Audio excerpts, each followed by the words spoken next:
Dave Wannstedt. Mully Haugh, Chicago Sports Radio 670 The Score. Always a joy to talk to Coach Wannstedt, and here he is in studio as he is every week. And Dave, man, I mean, for the first time maybe you got a sense that there were some people getting a little miffed that even though the quarterback played well, the Bears probably should have won a game. And, you know, I get it. It helps your draft position. They're now 6th according to Tankathon, and everyone wants the very high draft pick. I just don't know that translates into great team. I mean, eventually I suppose it would, but it's strange to me the way we're trying to evaluate this season because, again, you know, feel free to stop someone when you play defense. Feel free to actually make a play at some point to win a game. And we don't believe the Bears are capable of doing that. And certainly they weren't against the Lions. The Lions' first road win in 13 games, predating their head coach, Dan Campbell. He had lost 11 road games. They started the last road game they'd won was in Chicago, and here they are again. They've won a road game. Yeah, the 17-point lead. I mean, if it would have been a back-and-forth game to the very end, but, you know, having that lead, I guarantee you guys, Matt Eberflus is sick about it. I mean, he probably, I don't know if he's ever been involved in a game. I just saw that statistic where the Cowboys lost the game they were up by 14, right? And that was the first time that happened. First time in their history. That was an amazing stat. And so I don't know about the Bears. I mean, you know, as far as coming back like that, but my point is that Matt Eberflus hasn't been around very many games where he's had a lead like that and didn't find a way to win the game somehow. And you know, I'm not overreacting on that interception for a touchdown. I mean, just put the TV on. Tom Brady throws interceptions. Sure. You know what I mean? Aaron Rodgers throws Aaron Rodgers. Okay, that's Tom Brady and that's Aaron Rodgers. They have learned through experience, but they've had many experiences to teach them that. You're a young quarterback. You're trying to figure out what kind of passer you are. How do you approach that from a coaching standpoint? Do you shrug it off and you don't talk about it? You say, you know what? This happens to the great ones. Or do you break it down, talk to him, and try to see where he is with it? I mean, how do you coach the first thing you after do, that? The first thing you do with your quarterbacks, you ask them, what were you thinking? Okay. You know what I mean? You got to know before you tell them and you correct them and you should have done this and you should have done that. What were you thinking on that play? And I think Justin wasted no time in talking about it in his post game. Right. You know, he knew it was a mistake. You're not going to have a lot spent time. I would not let anybody think that from a score standpoint, yes, it made a huge difference in the game, but that was the only determining play. I mean, you know, we had 12 penalties. We were out of character on that. You know, we weren't the Bears. I think it just highlighted two things to me. One, that we are not a good enough team yet, where we can throw interceptions and we can have 12 penalties and end up in 3rd and long and overcome it. That's the first thing. And the second thing that jumped at me, I think all of us, we've been feeling good about Justin Fields' improvement in the offense. And I think quietly, you know, probably other than Olin Kreutz and maybe Tony Wise, not many people have been thinking or talking about this offensive line the last 2 weeks. The offensive line conversation has gone quiet, in my opinion, right? It has. Has it? I mean, you guys are doing You more. haven't noticed them for being bad. Because, here's my last point. So we can't afford to make any mistakes and overcome them. We're not good enough right now. The second point is that we've all kind of said, boy, our offensive line, everything's getting good. Everything's hunky-dory, ha-ha with our offense. Well, now we're behind. It's the end of the game. We have to drop back and throw the ball.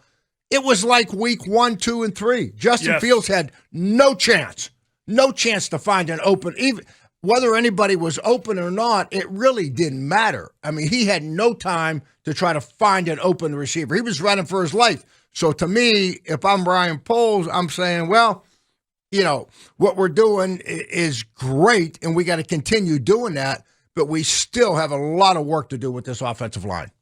I think that's really insightful, Dave. And I think that one of the things we talked about this morning was this idea that because of the low volume of the passing game, and listen, it's wonderful to see them be able to run the ball in the way they have. And certainly the huge plays that the quarterback provides has lifted up that running game to a point where it's so good. If you take away those incredible plays, you got a normal running game. It's not like, they're running the ball, don't get me wrong, but he takes them to a different level.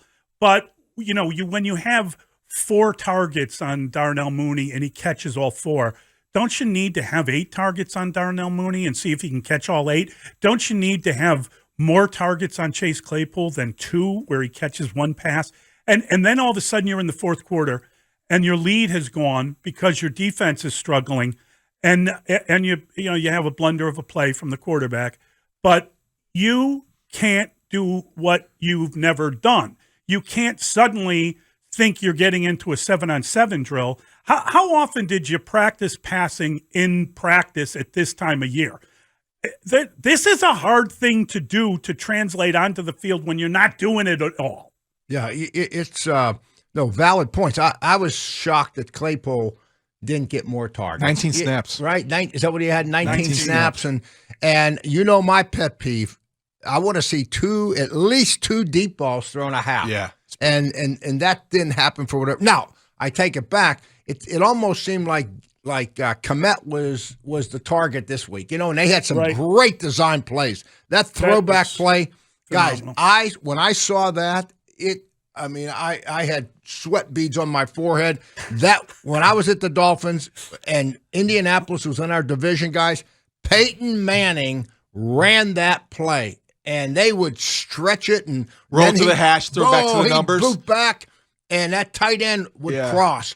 Peyton would sprint out and throw it in the flat. They'd hand it to Edgerrin James, and then about the 4th play, they would bring the guy across deep, just opposite direction of the quarterback, just like the Bears did. You okay there, Dave? You got some cold sweats forming now. You don't know how hard we worked on that. So my point is that we're doing a nice step. The opening play of the game, they ran that play. They put trips to the field. Okay, they had 2 tight ends in there, and they ran the quarterback read. They knew that they would check man coverage, Detroit, and the linebacker went for the dive play, and the only guy, the corner ran off with our receiver. The only guy that had any chance of tackling Justin Fields was the defensive end. That's a mismatch. He just circled him and ran for 20 yards. Right. Here's my point. The throwback pass in this, I don't mean to get into plays, but my point is that we are adding layers on top of layers to what we're doing on offense. That's what you need to do. I agree with Mully and you, David. We need to be doing the same thing with our passing game. We need to be adding to our passing game week after week. Why, how, what? I don't know where that's at. You're not going to beat many teams by throwing for 13 yards in the fourth quarter. That is the next step for him to take, this offense to take. That's not insulting. That's just reality in the NFL. Absolutely. And, Dave, I think what you're talking about is building passing plays off these run looks. And so a read option pass. But at some point in time, you are going to have to drop back into a pocket, have it protected, and throw the ball down the field. You're going to have to make those throws and make those catches and make those plays to keep the chains moving. Otherwise, you become very predictable at a time when you're trying to come from behind. You can't always rely on the running game when you're coming from behind. And we're getting into the part of the schedule that we're going to, hopefully we're ahead in every game. But, the competition's fixing to get tougher here. And so we're going to have to throw the ball to score points. I'm convinced of that. And teams, and you know what, and then I'll be quiet on this. You know what they're going to come back to now? If I'm defending the Bears, I am taking the edge away. There's no way. Right. Whether it be the quarterback option stuff, dive option, or the passes. So now what the Bears look for them to come back and start handing that ball inside. Handing it back to Montgomery and Herbert and start pounding them inside. It's just a little back and forth game, but that's probably the next step that's coming. All right, we're going to take a quick timeout. We'll be back with Coach Wannstedt. There's so much to get into, and we will have a lot of time to do so next. It's Mully and Haugh with Coach Wannstedt on The Score. Mully and Haugh, Chicago Sports Radio 670 The Score. Well, they just knocked me out of that one. They did. Because we had a 50-yard pass by Komet this week. So it's going up, Molly. That is Coach Wannstedt. He's with us. I think it's really interesting because I think that when you look at the passing statistics from that game, the 50-yard, that really built up the passing statistics. And obviously it's a touchdown. And obviously that was a schemed play. That was a great job by Luke Getsy creating a play, you talked about the route.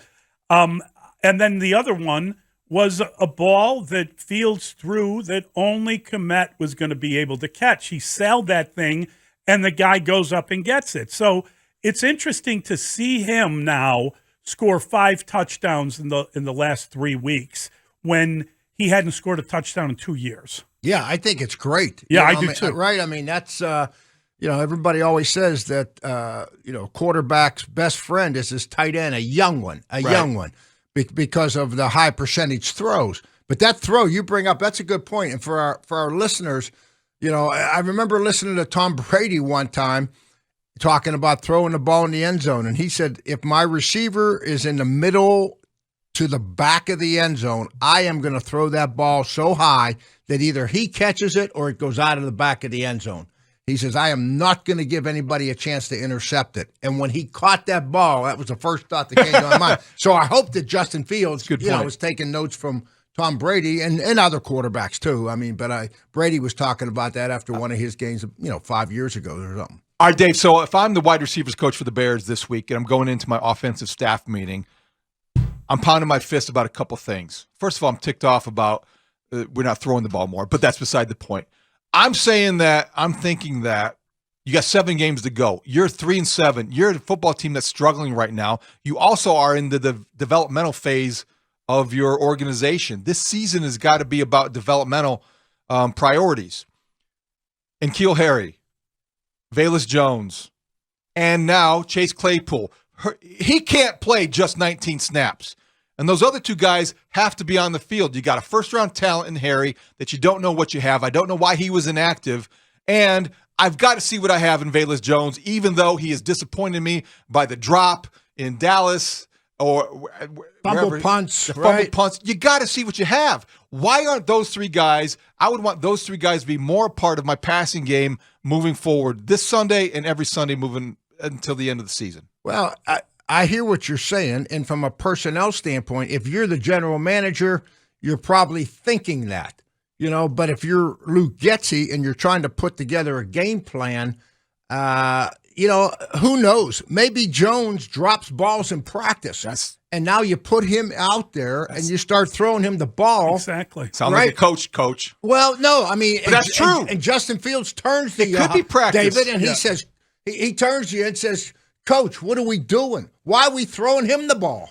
Well, you know what I mean? I've heard those. I've had those. Goof on the radio said too. I've had those conversations. I mean, Coach, why we running that play? We can't block that guy. I mean, you know what I'm saying? Whatever it might be. So you lose some games, but you don't lose the locker room. That's that's a critical thing for a head coach, particularly a new head coach like Matt Eberflus. So I mean, there's a fine line right there, but I get what you're saying. I think in the back of their minds, they're saying that Claypool's going to be with us. Mooney's going to be with us. They've got their guys. Right. And they know that they're probably going to draft one or sign a big-name free agent receiver. And whatever we can get with these other guys in the game to take a look at the Pritchards and take a look at Harry and all those guys, well be it. But at the end, if we don't get enough evaluation, hey, they've all been other places. We get them on film. And I think that David makes a great point. At some point, you got to figure that out. But Dave, technically, they're 3-7, which means they could still finish 10-7, which means where there's life, there's hope. Right. It almost has to get to a point where you hit kind of double-figure losses to acknowledge, okay, well, this isn't going to work out, and you've been through that where you've got things you got to take a look at the end of the season. What's weird is everybody wants that to happen now. Everybody wants the worst guys out there so that there's no danger that you can win because it's all about the quarterback getting better. But you need the best receivers you can have to have the quarterback have a chance to improve in the passing game while he's already being this great breakthrough kind of explosive runner. Well, this would be another comeback to David's question, Mully, is that Luke Getzey's going to turn and say, Mooney is a young receiver. Why do you want to play Pritchard? Right? It's a good point. I mean, we got to get him. He's still young. Komet's in his, third year? Yes. Yeah, young player. He needs to play. You know, they've got a young football team, so you're trying to get the guys that we have experience and take a look at a guy that's been around 5 years. It's been cut by Bill Belichick. I mean, does that make sense? I don't know. Well, Byron Pringle, what is he doing? See, I wonder about that. I mean, he is on the field to justify paying him what they decided to pay him when they brought him into the organization. That could be a mistake that Ryan Poles is trying to. And I know he's not making these decisions, but sometimes you do play guys just because they were free agents that you're trying to get a return on your investment. Absolutely, you do. Absolutely. No question about that. I agree. I've seen enough, though. I've seen enough. But, okay. I agree. But, we talk about the passing game. But, guys, we had a 14-point lead. I know.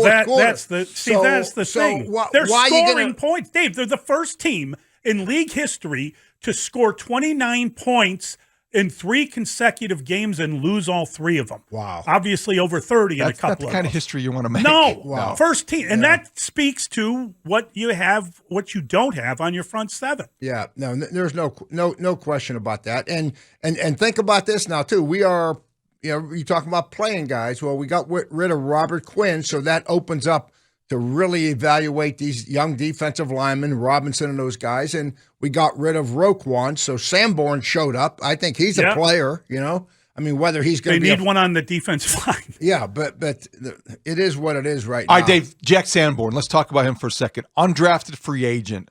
I made this comment, and it bothered some people, but I stand by it. I think the kid could end up in the league for 10 years. He could be a special teamer. He could be a starter. He could be a role player, whatever the case. If Jack Sanborn is your best defensive player, though, as he was for the Bears on Sunday, your defense is limited. What do you see in his future as far as what role he can play, and have you seen enough of him to have an idea or opinion on his ceiling? No, I really haven't, to be honest with you. I mean, I could, who was the guy we had from West Virginia that they drafted? Kwiatkowski. Yeah, that they drafted him thinking he was going to be a special Plays team. for Atlanta. Yeah, does he? Okay, they think he was going to be I remember that conversation. He was a great player at West Virginia. He'll be a smart backup and a special teams guy. And all of a sudden, he gets an opportunity to play for whatever reason. Danny Trevathan gets hurt. And now free agency comes, and I think Atlanta gave him some money, didn't they? Yeah, they did.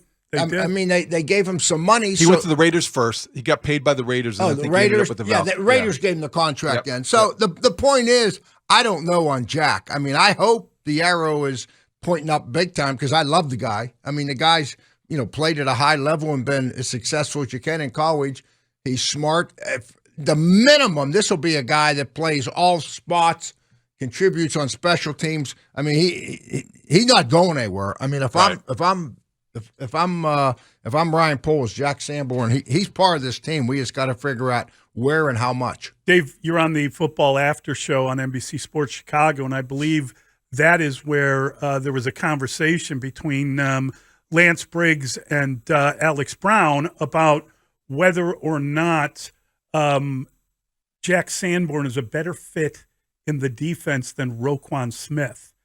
You were sitting there. You didn't comment on it. What did you think of that conversation? Well, Roquan Smith he's a difference maker player. I'm a fan of Roquan, and Alex is on one side of Roquan and Lance is on the other. So that's why the dispute was.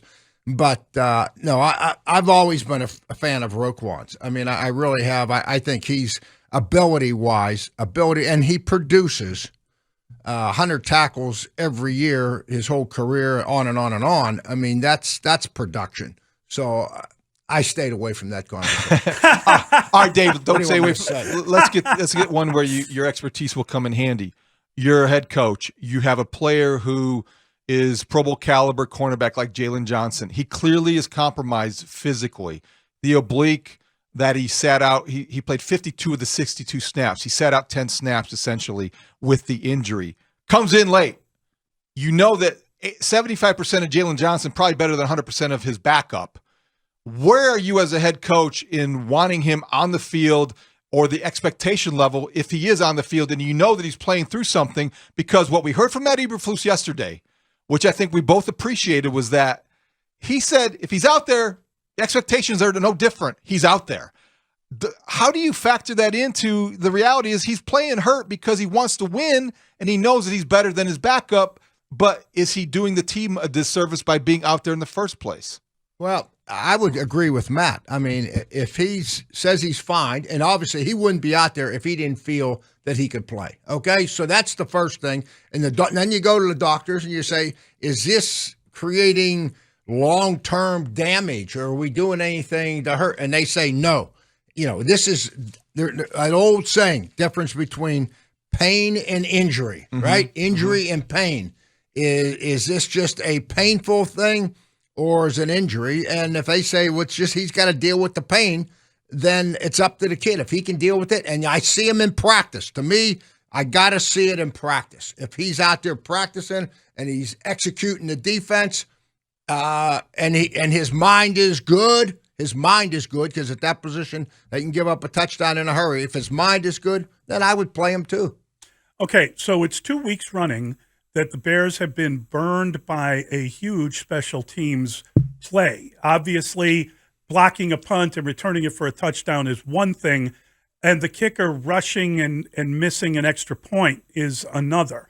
It's a missed extra point. It's not the end of the world, but it does underscore when you talk about a team that that has a very small margin for victory, it underscores that, listen, they put him on the 9-yard line, stop someone, you win the game. But they missed an extra point.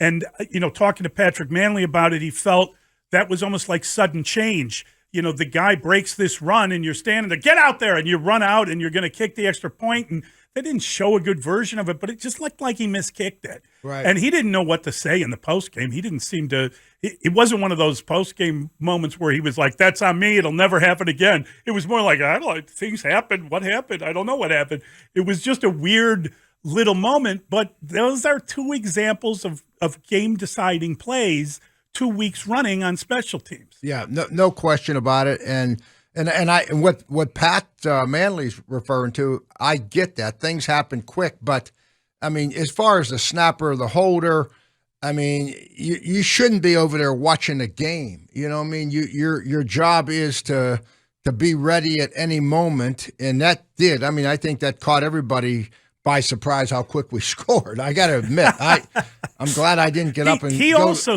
also said that it was a situation where he felt the guy, like the rotation on his ball, he wasn't having a great afternoon. Remember, he kicked one out of bounds, and then he kicked another one that almost went out of bounds. And he said that he thought that just the way the ball was rotating, it was different. And I know the temperature was 70 and then it's 37 or whatever, 34 at game time. I get all that. And the ball gets heavy. But did he try to change? Is that what kickers – how do you deal with kickers? Well, you're asking the wrong guy. You've done it, though. I've done it. I mean, you rely on them. And usually the holder or the snapper, like Pat knows as much about it as or more about than anybody. The guy's the best in the business. And usually if I had a kicker that I'm watching in practice or something happens in a game, I wouldn't go to him because those guys are a mess. Those guys can be a real mess. And I would go to a Pat Manley and say, what the hell happened? What do we do? And Pat, usually a guy like Pat or the holder, as long as your holder wasn't Todd Sauerbrunn, okay? I couldn't talk to him, So you talk to Pat Manley and say, "What you do that before you go to the kicker, Right. God, it reminds me those kickers. Though, I mean, I got so many stories. Kevin Butler, my first year, we're playing the Vikings up there. I think we ended up beating them, and we got the ball and we're driving and Kevin comes up to me, and it's my first year, and they've got a good team. Harbaugh's our quarterback, we're moving the ball, and Tommy Waddle and the guy, and Butthead comes up to me and says, just get it across the 50. he says, I'll kick it. So I called Danny Abramowitz up, and I says, how was pregame stuff? And Danny says, Coach, he was hitting them. Okay, good. So sure enough, we hit Jeff Graham, crossed the 50. It must have been my second year because I think Steve Walsh was a quarterback. And we hit Jeff Graham, and I go, field goal team. I mean, there's 10, 15 seconds left. It's running. One of those field goal. And Butthead takes 2 steps, and it's going to be about a 40-yard field goal. And he turns to me, he says, did you get it on the right hash? I said, right hash, and who mentioned anything about the right hash? It's a 40-yard field goal. Kick it through. And Kevin, being the all-pro and Hall of Famer that he is, he went out and kicked it through. He did. Absolutely. You probably had to take some public bullets for kickers, right, who maybe had let you down, and you probably didn't feel like supporting them, but you did anyway. Olindo Mare in Miami, too. There were probably a couple situations throughout his career you did the same thing, right? Absolutely. And what was he like? He was good. He was good. Him and Kevin, I mean, most of the kickers I've been around, most of them have been very good, very serious about their job, and they're professionals, and when Butthead, was part of a Super Bowl tradition. Lindo Mari was all-pro down in Miami for us. So, I mean, those guys, they're as good as it comes at their business, and you just got to trust them to some point. Do you remember the guy, was it Paul Edinger, who had this corkscrew method? Michigan State guy. Yeah, so he had this weird kind of corkscrew thing, and when he went off the boil, no one knew how to fix him because he had a unique way of doing it that didn't apply to. They ended up trying to look at old tape of him and comparing it to see if the corkscrew had changed. It was just impossible. I'll shut up on this story. Our listeners will like this one. So we draft Todd Sauerbrunn. Now keep in mind, out of West Virginia, Todd Sauerbrunn. He broke Reggie Roby. If anybody remembers Reggie Roby, who kicked for the Dolphins, he went to Iowa. Reggie Roby had every NCAA kicking record. Yep. And Todd Sauerbrunn breaks all these records. And we just happen to be coaching the Senior Bowl. He's in the Senior Bowl. He kicks off. He punts. He kicking 50-yard field goals, on and on. Okay, so we draft him. So I'm standing there talking to Kevin Butthead. And we're talking.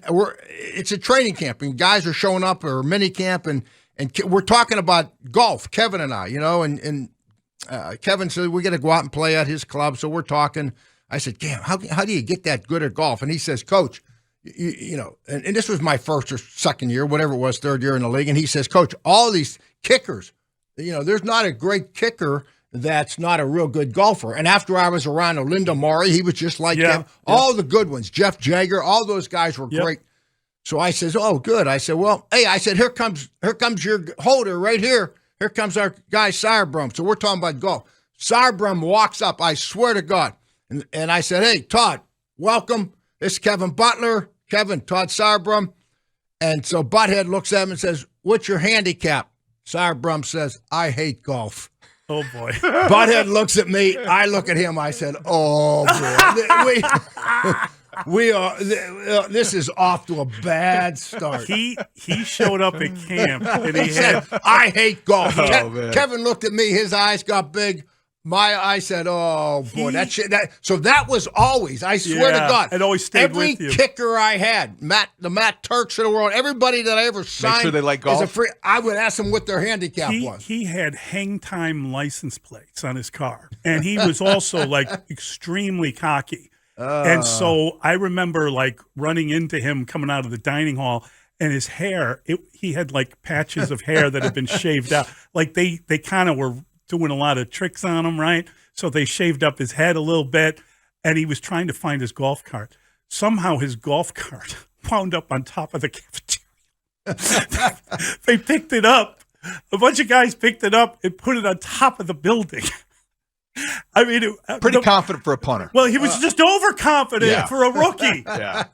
He was tormented, though. That so was anyway, awful. Back to our kicker. Yeah. Wonder what his handicap is. I wonder. Well, he's Brazilian. I don't know that they play a lot of golf. That's going to be a question for you guys. Okay, find out. We'll get Bigsy on it. Someone needs to find Dave. out. Dave, you're the best. That's hilarious stuff. It's Mully and Haugh, Chicago Sports Radio 6-7 of the Score.